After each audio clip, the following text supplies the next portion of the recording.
ನನ್ನ ನಲ್ಮೆಯ ಎಲ್ಲ 8ನೇ ತರಗತಿಯ ವಿದ್ಯಾರ್ಥಿಗಳಿಗೆ ಆನ್ಲೈನ್ ಕ್ಲಾಸ್ಗೆ ಸ್ವಾಗತ. ವಿದ್ಯಾರ್ಥಿಗಳೇ, ಈ ದಿನ ನಾವು ಅಧ್ಯಾಯ 5 ಚತುರ್ಭುಜಗಳ ಬಗ್ಗೆ ಇಲ್ಲಿ ಅಧ್ಯಯನ ಮಾಡ್ತಾ ಹೋಗೋಣ. ವಿದ್ಯಾರ್ಥಿಗಳೇ, ಇಲ್ಲಿ ನಮ್ಮ ಚಿಂಟು ಒಂದು ಪ್ರಶ್ನೆಯನ್ನು ನಿಮಗೆ ಕೇಳ್ತಾ ಇದ್ದಾನೆ. ಏನಂದರೆ, ಒಂದು ಬಿಂದುವನ್ನು ಉಪಯೋಗಿಸಿ ಆಕೃತಿ ರಚಿಸಬಹುದೇ ಅಂತ ಹೇಳಿಬಿಟ್ಟು ನಿಮಗೂ ಪ್ರಶ್ನೆಯನ್ನು ಕೊಟ್ಬಿಟ್ಟು ನಮ್ಮ ಚಿಂಟುನೂ ಕೂಡ ಯೋಚನೆ ಮಾಡ್ತಾ ಇದ್ದಾನೆ. ವಿದ್ಯಾರ್ಥಿಗಳೇ, ಈ ಪ್ರಶ್ನೆಯನ್ನು ಒಂದ್ಸಲ ಟ್ರೈ ಮಾಡಿ ನೋಡಿ. ನಿಮ್ಮ ನೋಟ್ಬುಕ್ಕಲ್ಲಿ ಒಂದು ಚುಕ್ಕೆಯನ್ನು ಇಡೋದ್ರ ಮೂಲಕ ಅಥವಾ ಒಂದು ಬಿಂದುವನ್ನು ಇಡೋದ್ರ ಮೂಲಕ ನಾವು ಆಕೃತಿಯನ್ನು ರಚಿಸಬಹುದೇ ಅನ್ನೋದನ್ನು ನೀವು ಯೋಚನೆ ಮಾಡಿಬಿಟ್ಟು ವಿದ್ಯಾರ್ಥಿಗಳೇ ಏನು ಮಾಡಿ ಅಂದರೆ ಆಕೃತಿ ರಚಿಸಲಿಕ್ಕೆ ಬರುತ್ತೋ ಇಲ್ಲೋ ಅನ್ನೋದನ್ನು ಪರೀಕ್ಷಿಸಿ ನೋಡೋಣ. ಹಾಗಾದರೆ, ಒಂದು ಸಮತಲದಲ್ಲಿರುವಂತಹ ಎರಡು ಬಿಂದುಗಳನ್ನು ಸೇರಿಸಿ ರಚಿಸಬಹುದಾದ ಆಕೃತಿಯ ಹೆಸರನ್ನು ತಿಳಿಸಿ ಅಂತ ಇದೆ. ಈಗ ಇಲ್ಲಿ ನಾವು ಹೇಗೆ ಒಂದು ಬಿಂದುವನ್ನು ಕೊಟ್ಟಾಗ ಆಕೃತಿ ರಚನೆ ಮಾಡೋಕ್ಕೆ ಬರುತ್ತೋ ಇಲ್ಲೋ ಅನ್ನೋದನ್ನು ಪರೀಕ್ಷಿಸಿ ಅಂತ ಹೇಳಿದೆ. ಅದ್ರ ಜೊತೆಗೆ ಏನು ಮಾಡಿ ಅಂದರೆ, ನೀವು ಅದೇ ನೋಟ್ಬುಕ್ಕಲ್ಲಿ ಎರಡು ಬಿಂದುಗಳನ್ನು ಗುರುತು ಮಾಡಿ, ಒಂದು ಎ ಇನ್ನೊಂದು ಬಿ ಅಂತ ವಿದ್ಯಾರ್ಥಿಗಳೇ. ಈ ಎರಡು ಬಿಂದುಗಳನ್ನು ಸೇರಿಸಿದಾಗ ಏನಾದರೂ ಆಕೃತಿ ಉಂಟಾಗುತ್ತಾ? ಆಗಲೇಬೇಕಲ್ವಾ? ಹೀಗೆ ನಾವು ಸೇರಿಸಿದಾಗ ಅಲ್ಲಿ ಬರೋದೇನೆಂದರೆ, ಎ ಇಂದ ಬಿಗೆ ಸೇರಿಸಿದಾಗ ಒಂದು ರೇಖಾಖಂಡ ಬರುತ್ತೆ. ಇದನ್ನೇನಂತ ಕರಿತೀವಿ ನಾವು? ಸರಳ ರೇಖೆ ಅಂತೇಳಿ ಕರಿತೀವಿ ವಿದ್ಯಾರ್ಥಿಗಳೇ. ಈ ಸರಳ ರೇಖೆ ಅನ್ನೋದು ಒಂದು ಆಕೃತಿ ತಾನೆ. ಹಾಗಾದರೆ ಏನು ಮಾಡಿದ್ವಿ? ಎರಡು ಬಿಂದುಗಳಿಂದ ಉಂಟಾಗಿರುವಂತಹ ಆಕೃತಿಯಾಗಿದೆ ಅಂಥೇಳಿ ಕರೆಯಲ್ಪಡ್ತೀವಿ. ಹಾಗೆಯೇ ವಿದ್ಯಾರ್ಥಿಗಳೇ, ಇಲ್ಲೊಂದು ನಿಮಗೆ ಡಯಾಗ್ರಾಮ್ ಕಾಣ್ತಾ ಇದೆ ಅಲ್ವಾ? ಏನಂದರೆ, ಒಂದೇ ಸಮತಲದಲ್ಲಿರುವ ಮತ್ತು ಏಕರೇಖಾಗತವಲ್ಲದ ಮೂರು ಬಿಂದುಗಳನ್ನು ಉಪಯೋಗಿಸಿಕೊಂಡು ರಚಿಸಬಹುದಾದ ಆಕೃತಿ ಹೆಸರಿಸಿ. ಅದರಲ್ಲಿರುವ ಬಾವು ಮತ್ತು ಶೃಂಗಗಳನ್ನು ಬರೆಯಿರಿ ಅಂತ ಇದೆ. ವಿದ್ಯಾರ್ಥಿಗಳ, ಇಲ್ಲಿ ನಿಮಗೆ ಏನು ನಾನು ಒಂದು ಚಿತ್ರವನ್ನು ಕೊಟ್ಟಿದ್ದೀನಲ್ಲ, ಇದು ಮೂರು ಬಿಂದುಗಳನ್ನು ಹೊಂದಿದೆ, ಎ, ಬಿ ಮತ್ತು ಸಿ. ಈ ಬಿಂದುಗಳನ್ನು ತಗೊಂಡಾಗ ಇವುಗಳನ್ನು ಸೇರಿಸಿದಾಗ ವಿದ್ಯಾರ್ಥಿಗಳೇ, ಇಲ್ಲಿ ಬಿಂದುಗಳನ್ನು ಏನು ಮಾಡ್ತಾ ಇದ್ದೀವಿ? ಸೇರಿಸ್ತಾ ಇದ್ದೀವಿ. ಎ ಇಂದ ಬಿಗೆ, ಬಿ ಇಂದ ಸಿಗೆ, ಸಿ ಇಂದ ಎಗೆ. ಹೀಗೆ ಸೇರಿಸಿದಾಗ ನಾವು ಏಕರೇಖಾಗತವಲ್ಲದ ರೇಖಾಖಂಡಗಳನ್ನು ಇಲ್ಲಿ ನಾವು ನೋಡಲ್ಪಡ್ತೀವಿ ಅಲ್ವಾ? ಹಾಗಾದರೆ ಈ ಆಕೃತಿ ನಮಗೆ ನೋಡಿದ ತಕ್ಷಣ ಏನನ್ಸುತ್ತೆ ಅಲ್ವಾ? ನಿಮಗೆ ಆಲ್ರೆಡಿ ಇದು ತುಂಬ ಚಿರಪರಿಚಯವಾಗಿರುವಂಥ ಆಕೃತಿಯಾಗಿದೆ. ಯಾವುದದು? ತ್ರಿಭುಜ ಅಂತೇಳಿ ಕರಿತೀವಿ ವಿದ್ಯಾರ್ಥಿಗಳೇ ಅಲ್ವಾ? ಇದರಲ್ಲಿರುವಂಥ ಬಾವುಗಳು ಶೃಂಗಗಳನ್ನು ಹೆಸರಿಸಿ ಅಂದರೆ ಏನು ಮಾಡ್ತೀರಾ? ನೀವು ಈಸಿಯಾಗಿ ಬರಿತಾ ಹೋಗ್ತಿರ್ತಾನೆ. ಇಲ್ಲಿ ಬಾವುಗಳಂದರೆ ಏನು ಬರುತ್ತೆ? ನೀವು ಹೇಳ್ಬೋದು. Very good. ಏನು? ಎ ಸಿ, ಬಿ ಸಿ ಮತ್ತು ಎ ಬಿ ಅಂತ ಹೇಳಿ ಕರಿತೀವಿ ವಿದ್ಯಾರ್ಥಿಗಳೇ. ಹಾಗಾದರೆ ಶೃಂಗಗಳು ಅಂತ ತಗೊಂಡಾಗ ಎ, ಬಿ ಮತ್ತು ಸಿ ಇದನ್ನು ಕೂಡ ಶೃಂಗಗಳು ಅಂಥೇಳಿ ನಾವು ಕರಿತೇವೆ. ಹಾಗಾದರೆ ಇದು ಅರ್ಥ ಆಗಿದೆ ಅಲ್ಲ?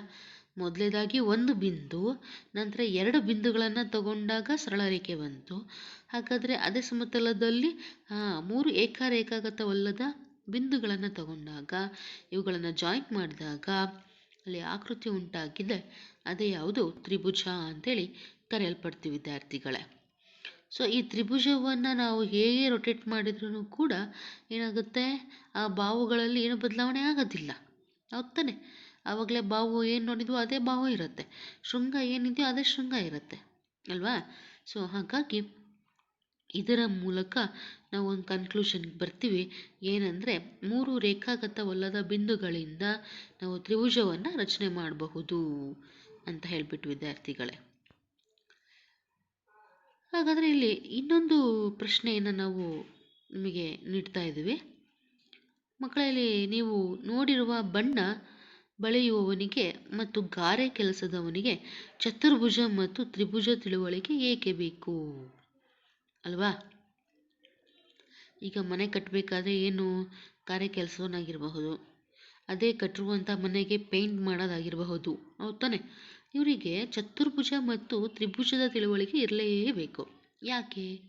ಸ್ವಲ್ಪ ಯೋಚನೆ ಮಾಡಿ ನೋಡಿ, ನಿಮಗೆ ಗೊತ್ತಾಗುತ್ತೆ ತಾನೆ. ಸೊ ಮುಂದಿನ ಅವಧಿಯಲ್ಲಿ ಈ ಪ್ರಶ್ನೆಗೆ ನಾನು ಆನ್ಸರ್ ಕೇಳ್ತೀನಿ, ನೀವು ಇದನ್ನು ಆನ್ಸರ್ನ ಹೇಳೋಕೆ ರೆಡಿ ಇರಬೇಕು ವಿದ್ಯಾರ್ಥಿಗಳೇ. ಚೆನ್ನಾಗಿದೆ ಅಲ್ಲ ಪ್ರಶ್ನೆ? ಓಕೆ. ಸೊ ನೆಕ್ಸ್ಟ್ ನಾವು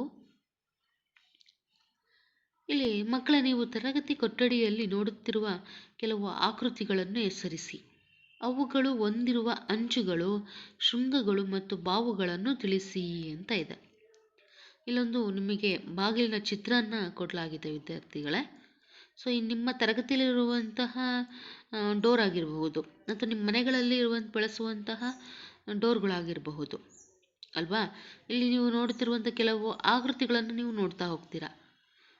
ಸೊ ಈ ಡಯಾಗ್ರಾಮನ್ನು ನಾವು ತೆಗೆದುಕೊಂಡಾಗ ಇಲ್ಲಿ ಏನು ಚಿಕ್ಕ ಬಾಕ್ಸ್ ಕಾಣ್ತಾ ಇದೆ, ಸೊ ಅದು ಆಯತ ರೂಪದಲ್ಲಿ ನಮಗೆ ಕಂಡು ಬರ್ತಾ ಇದೆ, ಹೌದು ತಾನೆ. ಸೊ ಈ ಸೈಡು ಕೂಡ ಅಷ್ಟೇ. ಅವುಗಳು ಹೊಂದಿರುವ ಅಂಚುಗಳು, ಶೃಂಗಗಳು ಮತ್ತು ಬಾವುಗಳನ್ನು ತಿಳಿಸಿ ಅಂತ ಇದೆ. ಸೊ ಇಲ್ಲಿ ನಿಮಗೆ ಒಂದೇ ಜೊತೆ ಆಯತ ಬರ್ತಾ ಇಲ್ಲ, ಸೊ ಇನ್ನೊಂದು ಆಯತ ಇದೆ, ಹೌದು ತಾನೆ. ಹಾಗಾದರೆ ಈ ಏನು ಚಿತ್ರದಲ್ಲಿ ಇರುವಂತಹ ಅಂಚುಗಳು ಯಾವ್ಯಾವು, ಶೃಂಗಗಳು ಯಾವ್ಯಾವು ಮತ್ತು ಬಾವುಗಳನ್ನು ತಿಳಿಸಿ ಅಂತ ಇದೆ. ಸೊ ನೀವು ಅಲ್ಲಿ ಹೆಸರಿಸಿ, ಅದಕ್ಕೆ ಹೆಸರಿಸಿದಾಗ ನಿಮಗೆ ಈ ಎಲ್ಲ ಪ್ರಶ್ನೆಗೆ ಆನ್ಸರು ದೊರೀತಾ ಹೋಗುತ್ತೆ ವಿದ್ಯಾರ್ಥಿಗಳೇ. ಸೊ ಹಾಗಾದರೆ ಈ ಪ್ರಶ್ನೆ ಅರ್ಥ ಆಗಿದೆ ಅಲ್ವಾ, ಹೌದು ತಾನೆ. ಸೊ ಈ ಪ್ರಶ್ನೆಗೆ ನೀವೇ ಉತ್ತರಗಳನ್ನು ಬರಿಬೇಕಾಗುತ್ತೆ ವಿದ್ಯಾರ್ಥಿಗಳೇ. ಸೊ ನೆಕ್ಸ್ಟು ಇಲ್ಲಿ ನಾವು ಮತ್ತೆ ಅಗೇನ್ ಡೋರ್ ಚಿತ್ರಗಳನ್ನು ಕೊಡಲಾಗಿದೆ. ಈ ಆಕೃತಿಗಳಲ್ಲಿ ಒಂದೇ ಪಾದ ಹೊಂದಿರುವ ಭಾಗ ಯಾವುದು ಅಂತ ಪ್ರಶ್ನೆ ಇದೆ. ಚತುರ್ಭುಜ ಮತ್ತು ತ್ರಿಭುಜ ಆಕೃತಿಗಳ ಜ್ಞಾನ ಇಲ್ಲದೆ ಮನೆ ಕಟ್ಟಲು, ಬಡಗಿ ಮಾಡಲು ಮತ್ತು ಹೊಲದಲ್ಲಿ ಬೆಳೆಗಳನ್ನು ಬೆಳೆಯಲು ಸಾಧ್ಯವೇ ಅನ್ನುವಂಥ ಪ್ರಶ್ನೆ ವಿದ್ಯಾರ್ಥಿಗಳೇ ಅಲ್ವಾ. ಸೊ ಈ ಪ್ರಶ್ನೆನೂ ಕೂಡ ನಿಮಗೆ ನಿಮ್ಮ ನಾಲೆಡ್ಜನ್ನು ಟೆಸ್ಟ್ ಮಾಡಲಿಕ್ಕೆ ಕೊಡಲಾಗ್ತಿದೆ ವಿದ್ಯಾರ್ಥಿಗಳೇ. ಈಗ ಇಲ್ಲಿ ಎರಡು ಡಯಾಗ್ರಾಮಲ್ಲಿ ಒಂದೇ ಪಾದ ಇರುವಂತಹ ಭಾಗ ಯಾವುದು ಅಂತ ಇದೆ. ಏನಾಗಿರಬೇಕು? ಪಾದ ಒಂದೇ ಇರುವಂಥದ್ದು. ಚತುರ್ಭುಜ ಮತ್ತು ತ್ರಿಭುಜ ಆಕೃತಿಗಳ ಜ್ಞಾನ ಇಲ್ಲದೆ ಮನೆ ಕಟ್ಟಲು, ಬಡಗಿ ಮಾಡಲು ಅಥವಾ ಹೊಲದಲ್ಲಿ ಬೆಳೆಗಳನ್ನು ಬೆಳೆಯಲು ಸಾಧ್ಯವೇ? ಸೊ ಈ ಪ್ರಶ್ನೆನೂ ಕೂಡ ನೀವೇ ಪ್ರಶ್ನೆಯನ್ನು ಹಾಕ್ಕೊಂಡು ಉತ್ತರವನ್ನು ನೀವೇ ಕಂಡುಹಿಡಿಯಿರಿ ವಿದ್ಯಾರ್ಥಿಗಳೇ. ಸೊ ಇಲ್ಲ ಅಂತಂದರೆ ಈ ರೀತಿಯ ಏನು ಪ್ರಶ್ನೆಗೆ ನಾವು ಪ್ರಾಕ್ಟಿಕಲಾಗಿ ಮಾಡಿದಾಗ ಸಾಧ್ಯನಾ ಅನ್ನೋದನ್ನು ಕೂಡ ನೀವೇ ಪರೀಕ್ಷಿಸಬಹುದು. ಸೊ ನಿಮಗೆ ಮತ್ತೆ ನಿಮ್ಮ ನಾಲೆಡ್ಜನ್ನು ಟೆಸ್ಟ್ ಮಾಡಲಿಕ್ಕೋಸ್ಕರ ಇನ್ನೊಂದು ಪ್ರಶ್ನೆಯನ್ನು ಕೇಳಲಾಗ್ತಿದೆ ವಿದ್ಯಾರ್ಥಿಗಳೇ. ಇಲ್ಲೊಂದು ನಿಮಗೆ ಅಂದವಾದ ಚಂದವಾದ ಗುಡಿಸಲಿನ ಚಿತ್ರ ಕಾಣ್ತಾ ಇದೆ ಅಲ್ವಾ.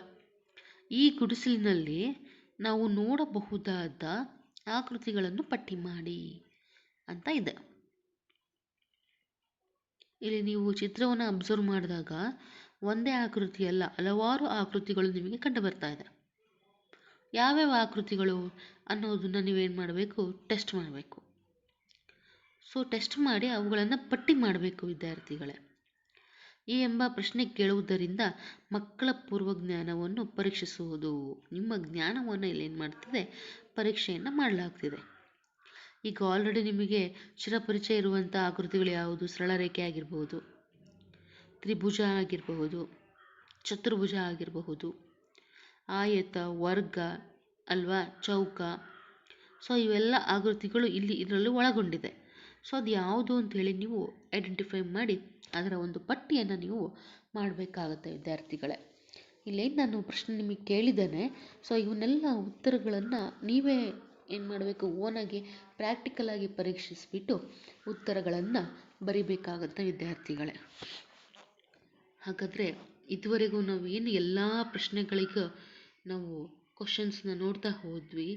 ಅವೆಲ್ಲವಕ್ಕೂ ಒಂದೇ ಉತ್ತರ ಏನಪ್ಪ ಅಂದರೆ ಚತುರ್ಭುಜಗಳು ಅಂತ ಹೇಳಿ ತಗೊಳ್ತೀವಿ ವಿದ್ಯಾರ್ಥಿಗಳೇ. ನಮ್ಮ ರೇಖಾಗಣಿತದಲ್ಲಿ ಬರುವಂತಹ ಜ್ಯಾಮಿತಿಯ ಆಕೃತಿಗಳಲ್ಲಿ ಇದು ಕೂಡ ಒಂದು ಮುಖ್ಯವಾಗಿರುವಂತಹ ಬಹುಭುಜಾಕೃತಿ. ಬಹುಭುಜಾಕೃತಿಯಲ್ಲಿ ಒಂದು 4 ಬಾಹುಗಳನ್ನು ಹೊಂದಿರುವಂತಹ ಆಕೃತಿಗೆ ಚತುರ್ಭುಜ ಅಥವಾ ಕ್ವಾಡ್ರಿಲ್ಯಾಟ್ರಲ್ ಅಂತ ಹೇಳಿ ಕರಿತೀವಿ ವಿದ್ಯಾರ್ಥಿಗಳೇ. ಈಗ ನಾವು ಆ್ಯಕ್ಚುಲಾಗಿ ಏನು ಮಾಡಿದ್ವಿ, ನಮ್ಮ ಪಾಠದ ಬಗ್ಗೆ ನಾವಿಲ್ಲಿ ಬಂದ್ವಿ ವಿದ್ಯಾರ್ಥಿಗಳೇ. ಸೊ ಈ ಕಾನ್ಸೆಪ್ಟನ್ನ ಅರ್ಥ ಮಾಡಿಸೋಕ್ಕೋಸ್ಕರ ನಿಮಗೆ ಆ ಎಲ್ಲ ಪ್ರಶ್ನೆಗಳನ್ನು ಕೇಳಲಾಗಿದೆ. ಸೊ ಅಲ್ಲೆಲ್ಲ ನಮಗೆ ಈ ಚತುರ್ಭುಜದ ನಾಲೆಡ್ಜ್ ಅಥವಾ ಪೂರ್ವಜ್ಞಾನ ಇರಲೇಬೇಕು ವಿದ್ಯಾರ್ಥಿಗಳೇ. ಸೊ ಹೆಸರೇ ಹೇಳುತ್ತಲ್ವ, ಚತುರ್ಭುಜ ಅಂದರೆ 4 ಬಾಹುಗಳನ್ನು ಹೊಂದಿರುವಂಥದ್ದು ಅಂಥೇಳಿ ಕರಿತೀವಿ. ಹಾಗಾದರೆ ವಿದ್ಯಾರ್ಥಿಗಳೇ, ಅಧ್ಯಾಯ 5 ಚತುರ್ಭುಜ ಪಾಠಕ್ಕೆ ಸ್ವಾಗತ. ಸೊ ವಿದ್ಯಾರ್ಥಿಗಳೇ, ಇಲ್ಲಿ ನಾನು ನಿಮಗೆ ಕ್ವಾಡ್ರಿಲ್ಯಾಟ್ರಲ್ಸ್ ಅಂತ ಹೇಳಿಬಿಟ್ಟು ಒಂದು ವಿಡಿಯೋವನ್ನು ನಾನು ನಿಮಗೆ ಕಳಿಸಿದ್ದೇನೆ. ಸೊ ಈ ವಿಡಿಯೋವನ್ನು ಕ್ಲಿಕ್ ಮಾಡಿಬಿಟ್ಟು ಓಪನ್ ಮಾಡಿ ನೀವು ನೋಡ್ತಾ ಹೋಗಿ. ಇಲ್ಲಿ ಮುಖ್ಯವಾಗಿ ಚತುರ್ಭುಜ ಅನ್ನೋದು ಹೇಗೆ ಉಂಟಾಯಿತು, ಆ ಚತುರ್ಭುಜ ಹೊಂದಿರುವಂತಹ ಶೃಂಗಗಳು, ಪಾದಗಳು, ಕೋನಗಳು ಯಾವುದ್ಯಾವುದು, ಸೊ ಈ ಚತುರ್ಭುಜವನ್ನು ನಾವು ಹೇಗೆ ನಮ್ಮ ದಿನನಿತ್ಯ ಜೀವನದಲ್ಲಿ ಅಳವಡಿಸ್ಕೋಬಹುದು ಅನ್ನೋದನ್ನು ಈ ವಿಡಿಯೋದಲ್ಲಿ ಎಲ್ಲ ನೀವು ಸರಾಗವಾಗಿ ಸರಳವಾಗಿ ನೋಡ್ತಾ ಹೋಗ್ಬೋದು ವಿದ್ಯಾರ್ಥಿಗಳೇ. ತುಂಬ ಈಸಿಯಾಗಿ ಅರ್ಥ ಆಗುವಂತಹ ವಿಡಿಯೋ ಆಗಿದೆ. ಇದನ್ನು ಕ್ಲಿಕ್ ಮಾಡಿ ನೋಡಿಬಿಡಿ. ಸೊ ನಿಮ್ಗೆ ಇದರಲ್ಲಿ ಏನಾದರೂ ಡೌಟ್ಸ್ ಇತ್ತು ಅಂದರೆ ನಂತರ ಇದರ ಬಗ್ಗೆ ನಾವು ಕ್ಲಾರಿಫೈ ಮಾಡ್ಕೊಳ್ತಾ ಹೋಗೋಣ ವಿದ್ಯಾರ್ಥಿಗಳೇ, ಅಲ್ವಾ? ಓಕೆ. ಸೊ ನಂತರ ಇಲ್ಲಿ ಒಂದಿಷ್ಟು ನಾನು ನಿಮಗೆ ಡಯಾಗ್ರಾಮ್ಗಳನ್ನು ಕೊಟ್ಟಿದ್ದೇನೆ ವಿದ್ಯಾರ್ಥಿಗಳೇ. ABCD ಮತ್ತು PQRS, ಹಾಗೆಯೇ MNPO ಅಥವಾ OP, XYZW ಅನ್ನುವಂತಹ 4 ಬಾಹುಗಳನ್ನು ಹೊಂದಿರುವಂತಹ 4 ಆಕೃತಿಗಳನ್ನು ಇಲ್ಲಿ ನೀಡಲಾಗಿದೆ. ಇವೆಲ್ಲವೂ ಸಹ ಆವೃತ ರೇಖಾಕೃತಿಗಳಿವೆ. ಅವುಗಳ ಸೀಮಾ ರೇಖೆಯು ರೇಖಾಖಂಡಗಳಿಂದಾಗಿವೆಯೇ. ಈ ಎಲ್ಲ ಆಕೃತಿಗಳನ್ನು ಸಾಮಾನ್ಯವಾಗಿ ಚತುರ್ಭುಜಗಳು ಎಂದು ಕರೆಯುತ್ತೇವೆ. ಸೊ ಎಲ್ಲ ಆಕೃತಿಗಳನ್ನು ನಾವು ಒಟ್ಟಾರೆ ಡಯಾಗ್ರಾಮನ್ನು ಪರೀಕ್ಷಿಸಿದಾಗ ಎಲ್ಲವೂ ಕೂಡ ಏನಾಗಿದೆ, 4 ಏಕರೇಖಾಗತವಲ್ಲದ ರೇಖಾಖಂಡದಿಂದ ಆವೃತವಾಗಿದೆ ವಿದ್ಯಾರ್ಥಿಗಳೇ. ಹಾಗಾಗಿ ಇವೆಲ್ಲವುಗಳನ್ನು ABCD, PQRS, MNOP, XYZW ಇದನ್ನು ನಾವು ಚತುರ್ಭುಜಗಳು ಅಂತೇಳಿ ಕರಿತೀವಿ ವಿದ್ಯಾರ್ಥಿಗಳೇ. ಗೊತ್ತಾಯ್ತಲ್ಲ? ಓಕೆ. ಸೊ ನಂತರ ಈಗಾದರೆ ಚತುರ್ಭುಜ ಅಂದ್ರೇನು ಅನ್ನೋದನ್ನು ನೋಡೋಣ. ಈ ಚತುರ್ಭುಜ ಅಂದ್ರೇನು ಅನ್ನೋದನ್ನು ನಿಮಗೆ 1 ಮಾರ್ಕ್ಸ್ಗೆ ಕೇಳೋ ಚಾನ್ಸಸ್ ಇರುತ್ತೆ ವಿದ್ಯಾರ್ಥಿಗಳೇ.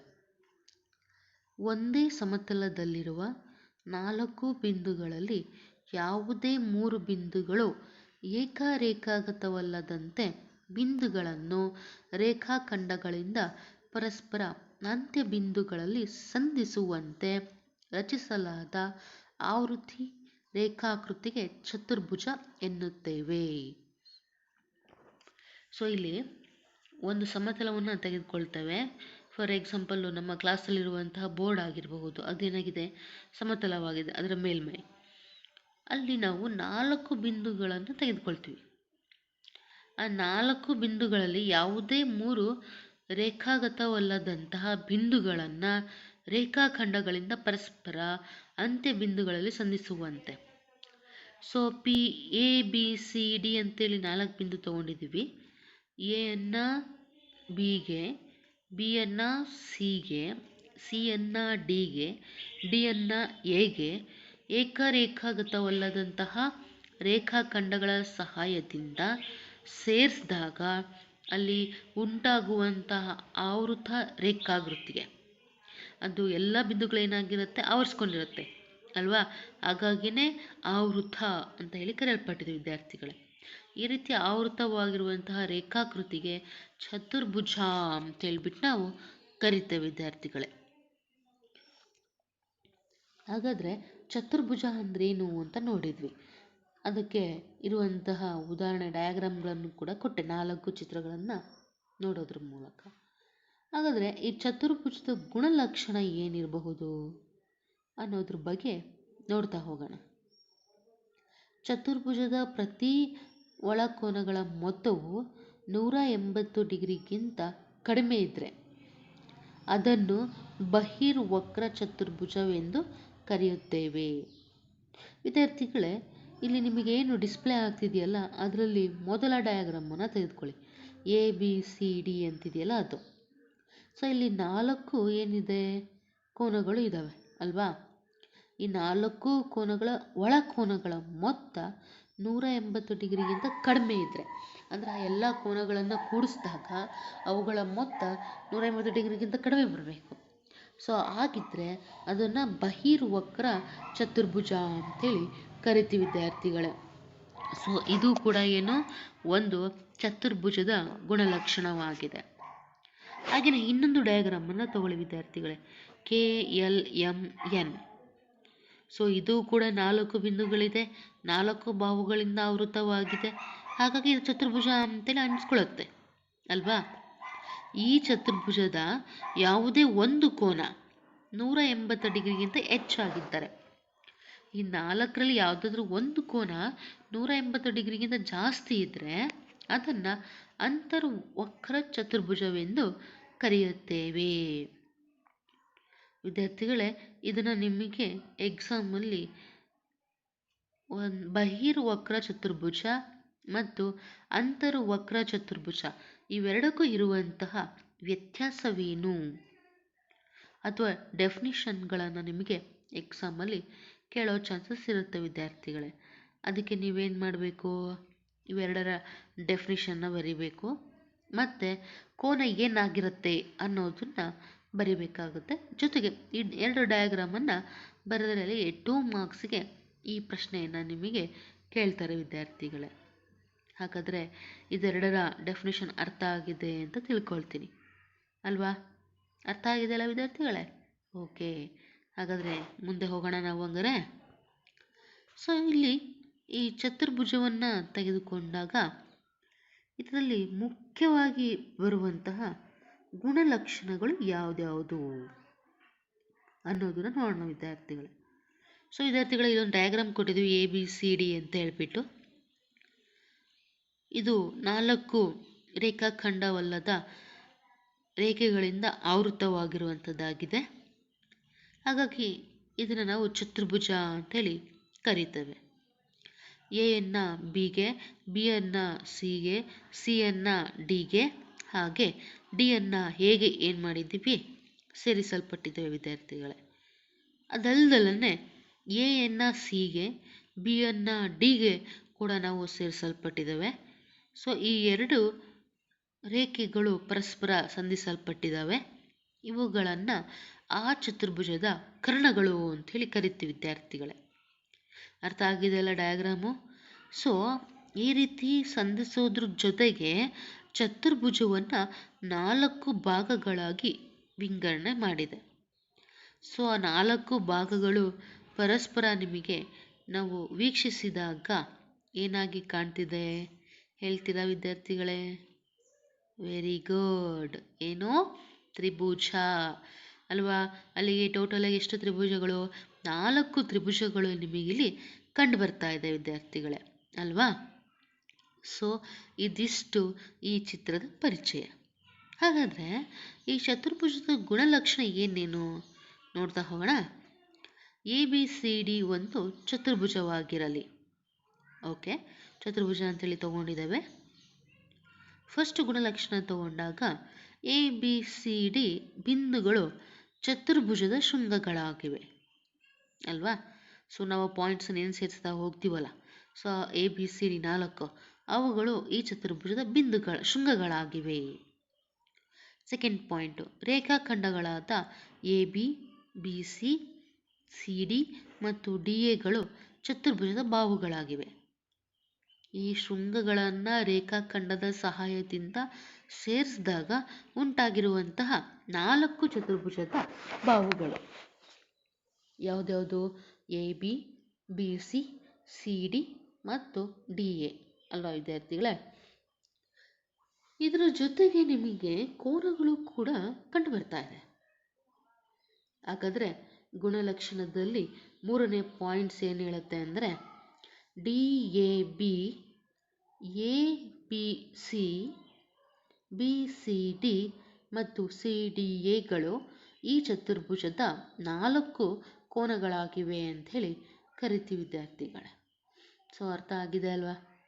ಹಾಗಾದರೆ ಇಲ್ಲಿ ಈ ಚಿತ್ರದಲ್ಲಿ ಶೃಂಗಗಳು ಅಲ್ಲದೆ ಬಾಹುಗಳು, ಅದು ಕೂಡ ಅಲ್ಲದೆ ಕೋನಗಳು ಕಂಡು ಬರ್ತಾ ಇದೆ.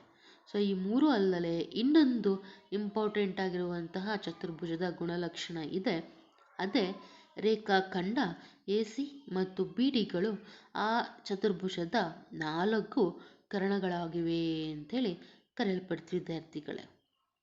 ಹಾಗಾದರೆ ಈ ಏನು ಚತುರ್ಭುಜದ ಗುಣಲಕ್ಷಣಗಳಿದೆಯಲ್ಲ, ಈಸಿಯಾಗಿ ನೆನಪಲ್ಲಿ ಇಟ್ಕೋಬಹುದಲ್ವ? ಚಿತ್ರವನ್ನು ನಾವು ಕರೆಕ್ಟಾಗಿ ಬರೆದ್ಬಿಟ್ಟು ಸೊ ಅದರಲ್ಲಿರುವಂಥ ಪಾಯಿಂಟ್ಸನ್ನು ನಾವು ಕರೆಕ್ಟಾಗಿ ಗಮನದಲ್ಲಿಟ್ಟು ಅಬ್ಸರ್ವ್ ಮಾಡಿದರೆ ಈ ಗುಣಲಕ್ಷಣಗಳನ್ನು 1 by 1 ವಿದ್ಯಾರ್ಥಿಗಳೇ ನೀವೇ ಓನಾಗಿ ಬರೀಬಹುದು. ಸೊ ಈ ಪ್ರಶ್ನೆಯನ್ನು ನಿಮಗೆ 2 ಮಾರ್ಕ್ಸಿಗೆ ಕೇಳೋ ಚಾನ್ಸಸ್ ಇರುತ್ತೆ. ಸೊ ಡಯಾಗ್ರಾಮನ್ನು ಬರೆದ್ಬಿಟ್ಟು ಏನು ಮಾಡಿ ಅಂದರೆ ವಿದ್ಯಾರ್ಥಿಗಳೇ ಈ 4 ಪಾಯಿಂಟ್ಸನ್ನು ಬರಿತಾ ಹೋಗಿ. ಸೊ ಅಲ್ಲಿಗೆ ಈ ಪ್ರಶ್ನೆಯನ್ನು 2 ಮಾರ್ಕ್ಸಿಗೆ ನಿಮಗೆ ಕೇಳ್ತಾರೆ ವಿದ್ಯಾರ್ಥಿಗಳೇ. ಅಲ್ಲಿಗೆ ನಿಮಗೆ ಚತುರ್ಭುಜದ ಗುಣಲಕ್ಷಣಗಳನ್ನು ಅರ್ಥ ಮಾಡ್ಕೊಂಡ್ರಿ. ಹಾಗೆಯೇ ಈ ಚತುರ್ಭುಜದಲ್ಲಿ ಬರುವಂತಹ ಇನ್ನೆರಡು ಪದದ ಮೂಲ ವ್ಯಾಖ್ಯಾನವನ್ನು ಇಲ್ಲಿ ತಿಳಿತಾ ಹೋಗೋಣ. ಯಾವುದಂದರೆ ಪಾರ್ಶ್ವಬಾಹುಗಳು ಮತ್ತು ಅಭಿಮುಖ ಬಾಹುಗಳು ಅಂಥೇಳಿ.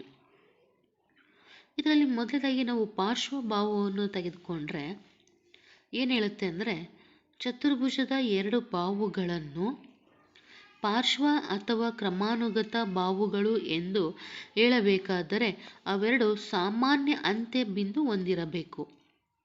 ನೀಡಿರುವ ಚಿತ್ರದಲ್ಲಿ AB ಮತ್ತು AD ಪಾರ್ಶ್ವ ಅಥವಾ ಅನುಕ್ರಮ ಬಾಹುಗಳಾಗಿವೆ. ಇದೇ ರೀತಿ ಉಳಿದ ಪಾರ್ಶ್ವಗಳ ಬಾಹುಗಳ ಜೋಡಿಗಳನ್ನು ಗುರುತಿಸಿ ಅಂತ ಕೇಳ್ತಾರೆ ವಿದ್ಯಾರ್ಥಿಗಳೇ. ಸೊ ಒಂದು ಚತುರ್ಭುಜವನ್ನು ತಗೊಂಡಾಗ 2 ಬಾಹುಗಳನ್ನು ಪಾರ್ಶ್ವ ಅಥವಾ ಕ್ರಮಾನುಗತ ಬಾಹುಗಳು.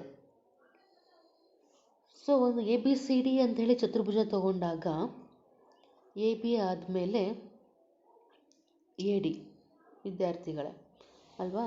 ಸೊ ಇದೇ ಹಿಂದಿನ ಡಯಾಗ್ರಾಮನ್ನು ನೋಡಿ. AB ಆದಮೇಲೆ AD, ಹಾಗೆಯೇ BC ಆದಮೇಲೆ BA ಅಂತ ಹೇಳಬಹುದು, CD ಆದಮೇಲೆ CB ಅಂತ ಹೇಳಬಹುದು, DC ಆದಮೇಲೆ DA ಅಂತ ಹೇಳಬಹುದು ಅಲ್ವಾ?